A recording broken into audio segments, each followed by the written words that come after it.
एक समय की बात है। एक छोटे से गांव में रहने वाला एक युवक अर्जुन, जो बहुत ही जिज्ञासु और साहसी था।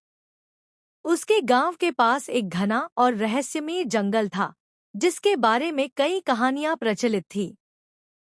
कुछ लोग कहते थे कि उस जंगल में जादूगर रहते हैं, तो कुछ का मानना था कि वहां एक प्राचीन खजाना छुपा हुआ है। परंतु कोई भी उस जंगल में जाने की हिम्मत नहीं करता था, क्योंकि वहां से लौटकर आने वालों ने कभी कुछ नहीं बताया था। एक दिन अर्जुन ने तय किया कि वह इस जंगल के रहस्य को सुलझाएगा। उसने अपने साथ कुछ खाने पीने का सामान, एक तलवार और एक पुरानी नक्शा लिया, जो उसे उसके दादाजी ने दिया था।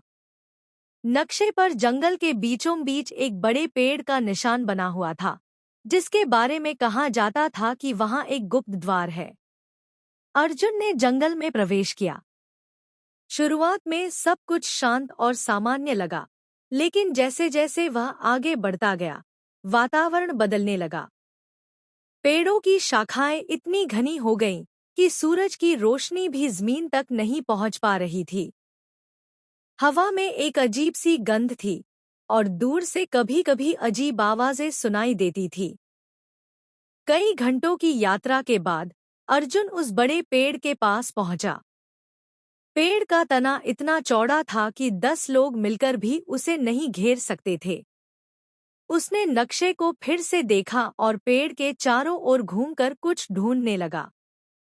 तभी उसकी नज़र पेड़ की जड़ों के पास एक पत्थर पर पड़ी, जिस पर कुछ प्राचीन अक्षर खुदे हुए थे। अर्जुन ने उन अक्षरों को पढ़ने की कोशिश की, लेकिन वह समझ नहीं पाया। तभी अचानक पत्थर हिला और एक गुप्त द्वार खुल गया। अर्जुन ने हिम्मत जुटाई और उस द्वार के अंदर कदम रखा। अंदर एक लंबा सुरंग था, जो नीचे की ओर जा रहा था। सुरंग के दीवारों पर जगह-जगह मशालें जल रही थी, जिससे उसे रास्ता देखने में आसानी हो रही थी। कुछ देर चलने के बाद वह एक बड़े कमरे में पहुंचा, जिसके बीचों बीच एक सोने का सिंहासन रखा हुआ था। सिंहासन के ऊपर एक प्राचीन मुकुट और एक तलवार रखी हुई थी।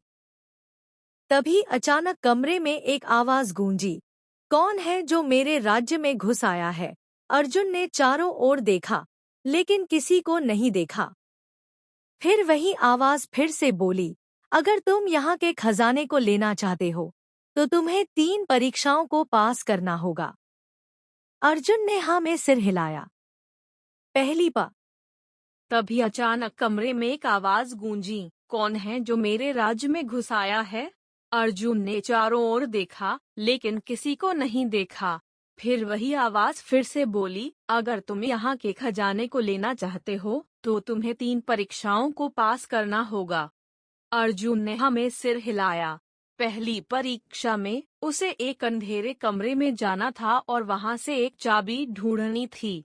दूसरी परीक्षा में उसे एक पहेली को सुलझाना था, और तीसरी परीक्षा में उसे एक विशालकाय जानवर से लड़ना था।